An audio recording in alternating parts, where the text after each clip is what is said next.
Ali Hossain Osama জামাতে এসে কি পেলেন আর কি জন্য এসেছিলেন জানেন কি? তিনি মনে করেছিলেন তাকে আল্লামা সাঈদীর স্থানে জামাত বসাবে, কিন্তু এখন তিনি হিরো আলমে পরিণত হয়েছেন, মানে ইসলামিক মাইন্ডের হিরো আলম।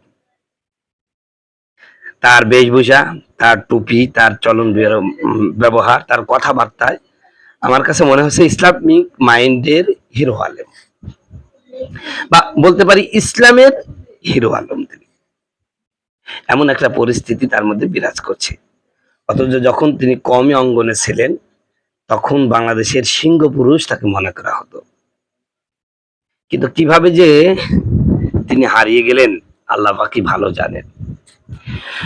আজকে এক জায়গায় একটি ফেসবুকে একটা লেখা পড়লাম, আমাদের এক জামাতে ভাই খুব সুন্দর করে কমেন্ট করেছেন। তিনি বলেছেন যে কওমের মূর্খের বাচ্চারা কিচ্ছু বোঝে না। আমি সেই ভাইকে বলতে চাই, ভাই, কওমের মূর্খের বাচ্চারা কিচ্ছু বোঝে না, তাই শুধুমাত্র আপনাদের বিরুদ্ধে লেগে থাকি, আপনাদের ভুলগুলো ধরি। আমরা বুঝি না, তাই মহিলাদের থেকে দূরে থাকি। আপনার আমির মহিলা পেলে অপলক নেত্রে তাকিয়ে থাকে, আপনারা সেটাকে হেকমত বলে চালিয়ে দেন। আমরা আপনাদের সেই হেকমত বুঝতে পারি না বলে আপনারা আমাদেরকে মূর্খের বাচ্চা বলছেন। তাহলে এই মূর্খের প্রতিষ্ঠান থেকে গড়া ছাত্র শাইখ আহমদুল্লাহকে বাংলাদেশের সব থেকে বড় স্কলার কিভাবে মনে করেন? উনি তো কোনোদিন কওমিতে পড়েন নাই, আপনাদের জামাত ঘরানার কোনো প্রতিষ্ঠানে পড়েন নাই, খুলনা দারুল উলুম হাটহাজারী মাদ্রাসা ছাত্র। উনি কোনোদিনই কোনো আলিয়া মাদ্রাসার বারান্দাও পাতেন নাই। এরপরে আসেন আপনাদের আলী হাসান, যাকে আপনারা সাঈদীর স্থানে বসাতে চেয়েছিলেন। সেই আলী হাসান ওসামা কি কোনোদিন আপনাদের লাইনে পড়েছে? পড়ে নাই। তাহলে তিনিও তো মূর্খের বাচ্চা, তাকে এত বড় করে তুলছেন কেন? তার প্রতিটা কথা দলিল হিসাবে গ্রহণ করছেন কেন? তাকে জামান্নার এখন মুজাদ্দেদ তো বলছেন কেন? কেন? আমরা তো মূর্খ।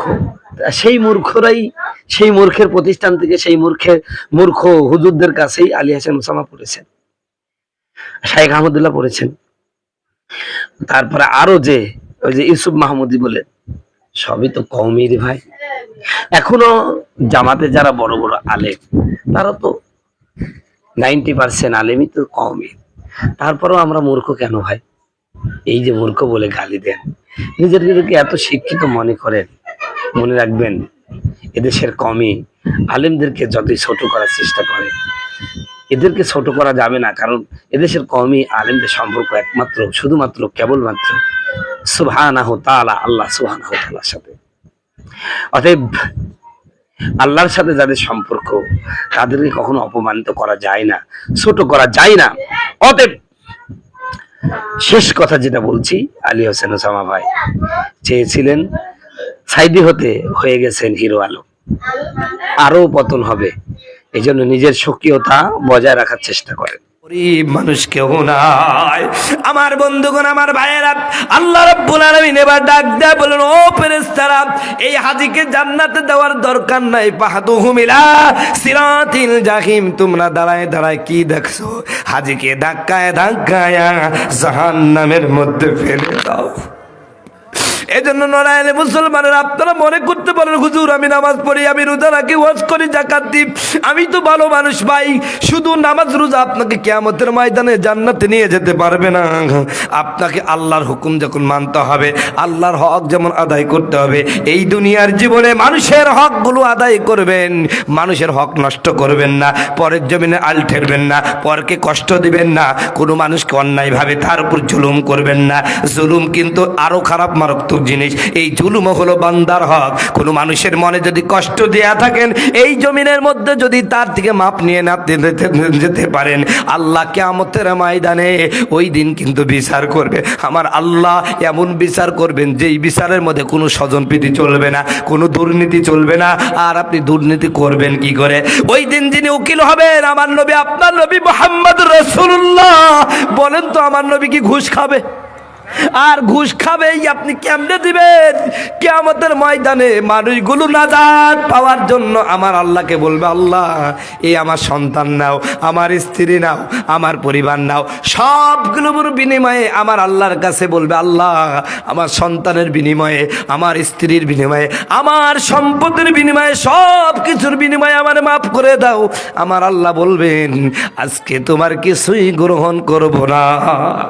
সম্মানিত বন্ধুগণ, আমার ভাইয়েরা, আবার এই জন্য খুব ভয়াবহ দিন ভাই, ভয়াবহ দিন। ওই দিন নবীজির উম্মত হতে হলে শুধু নামাজ পড়লেই হবে না, নামাজের সাথে আপনাকে আপনার চরিত্রের পরিবর্তন করতে হবে। যেদিন দেখবেন যে আপনি নামাজ পড়ছেন, নামাজের আগে আপনি অকাম কুকাম করতেন, কিন্তু নামাজি হওয়ার পরে সমস্ত অকাম ছেড়ে দিয়েছেন, মানুষের প্রতি অন্যায় করেন না, তাহলে বুঝে নিয়েন আপনি জান্নাতের পথে আগাচ্ছেন। জোরে বলেন সুবহানাল্লাহ। আল্লাহর নবী, মায়ার নবী গো, আপনি নবী আমার জান্নাতের সরদার। আমার বন্ধুগণ, আমার ভাইয়ার, আমার এতক্ষণ পর্যন্ত নামাজিদের নিয়ে কথা বলছি বলে যারা জীবনেও নামাজ পড়ে না, এমনকি পশ্চিম দিকে সেজদা তো দেয় না, যদি হুসুট খেয়ে পড়ে যায় পূর্ব দিকে পড়ে, ওই লোকগুলো মনে মনে খুব খুশি হচ্ছে, হুজুর তো ভালোই খালি নামাজিদেরকেই বলছে, কথা কয় না। ভাই আপনাকে আমি কি বলবো, আপনি নামাজ পড়েন না মানে আপনি তো মুসলমানই না, কথা করছে না। আল্লাহ রসুল বলছে, মান তারাকা সালাতা মুতাআম্মিদান ফাকাত কাফারা, যে ব্যক্তি ইচ্ছাকৃতভাবে নামাজ ছাইড়ে দিল ও কাফের হয়ে গেল। আমার ফতোয়া ভাই, কথা করছে না, কথা করছে না। এই ফতোয়া কে দিয়েছে? আল্লাহর নবী দিয়েছে। নবী বলছেন, মান যেই নারী যেই পুরুষ, মান মানে কি? যেই নারী যেই পুরুষ তারাকা ছাইড়ে দিয়েছে সালাত নামাজকে মুতাআম্মিদান ইচ্ছাকৃতভাবে। এই ভাই আজকে আসরের নামাজ যে পড়েনি, ওকে ইচ্ছাকৃতভাবে নামাজ ছাড়েনি, কথা করছে না, কথা করছে না। যেই মহিলা পড়েনি, যেই পুরুষটা পড়েনি, সাবালক সাবালিকা নারী পুরুষ, যেই আসরের নামাজটা, মাগরিবের নামাজটা, এশার নামাজটা ইচ্ছাকৃতভাবে পড়লো না, আল্লাহ বলছেন ফাকাত কাফারা, ও কাফের হয়ে গেছে। তা আপনাকে আমি কি বলবো, আপনি তো মুসলমানই না, কথা করছে না। এই কথা বললে কি রাগ করলেন ভাই? করলে করেন গা, আমার রসুল যা বলছে আমি শুধু অনুবাদক আপনাকে বলে গেলাম। একজন ব্যক্তি বলছে, হুজুর আমি সব করি, আমি ভালো লোক, কাউকে ঠগাইনি, কিছু না, খালি নামাজ পড়িনি, আমার ইমান আছে। আমি বলছি, ভাই ইমান থাকবে কে? মানে উনি আমাকে বলছে, আমার কি ইমান নষ্ট হবে? আমি বলছি, ভাই ইমান তো নাই, তো নষ্ট হবে কি? কথা কাছে না কেন? আবার কিছু লোক আছে নামাজ তো পড়ে না, হুজুর আমি নামাজ না পড়লে কি আমার ইমান ঠিক আছে? এ শয়তানের হেডকোয়ার্টার এটি, কথা করছে না, কথা করছে না। যেই লোকটা বলে আমি নামাজ পড়ি না, ইমান ঠিক আছে, জীবনে শয়তান দেখার ইচ্ছা আছে আপনাদের? কার কার আছে দুহাত তুলি দেখান তো, লিল্লাহি তাকবীর। শয়তান দেখার ইচ্ছা নাই? একজনেরও নাই, এই কয়েকজনের মাত্র। শয়তান দেখার ইচ্ছা কার আছে? হাত তুলেন, লিল্লাহি তাকবীর। আল্লাহ কবুল করুক। শয়তান যদি দেখতে চান, তাহলে যেই লোকটা বলবে হুজুর আমি নামাজ না পড়লেও আমার ইমান ঠিক আছে, আমার মন ঠিক আছে, ওটাই শয়তান, কথা করছে না, কথা করছে না।